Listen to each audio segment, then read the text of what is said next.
summons that you've received? No, look, we want to confirm to South Africa that the Director of Priority Crimes from the South African Police Service has come leading a delegation of SAPS, of investigators, who say that they want to charge the Commander-in-Chief of the Economic Freedom Fighters with a crime which occurred on the 16th of December 2014. And then they say the crime is that in Mangaung is accused of contravening Section 18 of the Righteous Assemblies Act of 1956 because he called on members of the EFF to take up the program on land occupation. So this incident is said to have happened on the 16th of December 2014.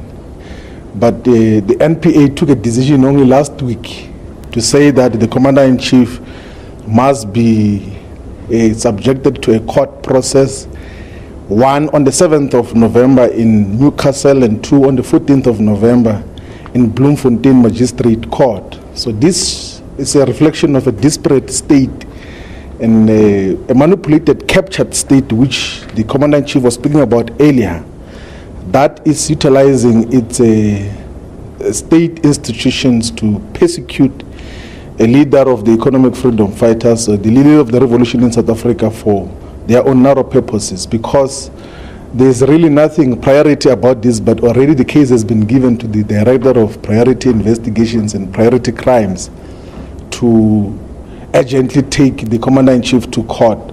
So the EFF is going to respond to that. The Commander-in-Chief is going to respond to that through the legal process. He's going to subject himself to the process because we respect the institutions of democracy, the courts of law in South Africa. We respect what is provided for in terms of what should happen. But it's very apparent that they are now even utilizing apartheid legislation to try to persecute the Commander-in-Chief of the EFF for things that happened a long time ago. You can realize that you are dealing now with a very disparate, collapsing government of Jacob Zuma, which when they realize that now they are in serious trouble, they try to arrest all the people that are opposed to him. We suspect preliminarily that it's part of the response to the impending public protector report on state capture, because the CIC is part of those that have made a submission to the public protector about the incidents of state capture by the Gupta family, who have captured Jacob Zuma and the ANC for their own purposes. Well, you indicate that the set event took place on the 16th of December 2014, this nearly 2 years later. Did the EFF or the CIC of the EFF know about any investigation against him with regards to contravening the set laws? No, look, there was some bit of interaction then in 2014, but there was never any communication with the Commander-in-Chief between 2014 and now. They only come now to say that the NPA has issued an instruction that the charges must go ahead. So that is basically what is happening.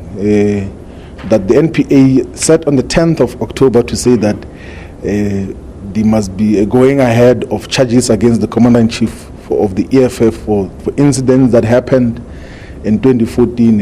And basically is being charged for a political speech, for something which he said during addressing people, when he was addressing the people in a political address, and then the state takes an act of charging him for a political speech. That is exactly what the apartheid Madras regime used to do. You can see that even the legislation which the NPA relies on to charge the Commander-in-Chief is legislation which was passed in 1956. So it's a very sad day in the history of South Africa that we have degenerated back to what the apartheid regime used to do. We have been cautioning the people of South Africa for a very long time that the ANC is behaving exactly in the same way the apartheid regime did. It killed workers in Marikana, defenseless workers in Marikana. It exonerated itself from the massacre in Marikana. Now it is employing racist apartheid legislation to charge political leaders for the political content of their speech, instead of engaging with the political speech and what is being said, they then resort to criminal charges which are being concocted. But the Commander-in-Chief is going to subject himself to that particular process. Just a final one. Does the summons indicate who the complainants are in this matter? We have not been given an indication of who the complainants are. So obviously the lawyers are going to deal with that when they make follow-up or in that regard to say who are the complainants in this case, and then we'll then find out and then we'll attend to it. But one thing they must be rest assured is that they are creating platforms for the EFF for political work to continue to speak to its positions in terms of what we stand for as the economic freedom fighters and as a movement that is going to liberate the South African population from the kleptocratic government of the ANC under the rulership of Jacob Zuma. Does the CIC think that he is guilty of this charge? He might admit to making these utterances, but whether he is criminally guilty for of these utterances? Look, I don't want to even deal with the details of that. It's obviously not guilty, and that process is going to be dealt with in detail when it goes to court and a case is presented. I don't want to deal with the merits of it in terms of what is being said there.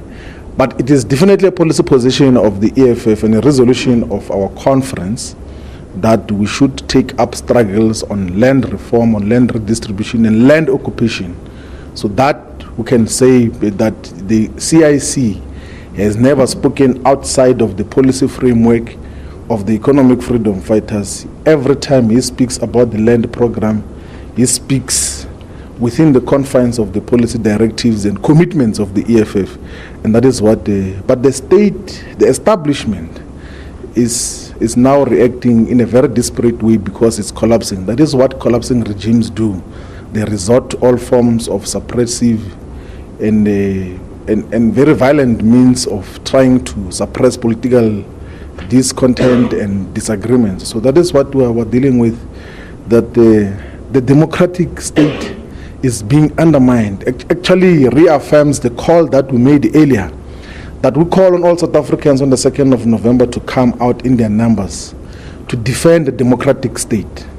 Let us go to Tswana to defend the democratic state. Let us demand for the resignation of a captured president, Jacob Zuma, who is now resorting to very dangerous means to suppress the democratic gains that were recorded in 1994. Floyd Shivambu, thank you so much for your time. Well, there you have it. Details with regards to that summons that was just been served on the CIC of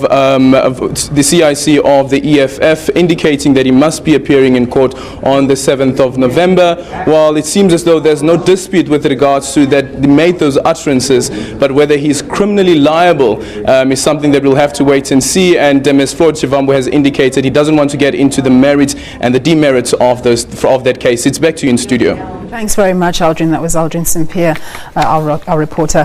Finance Minister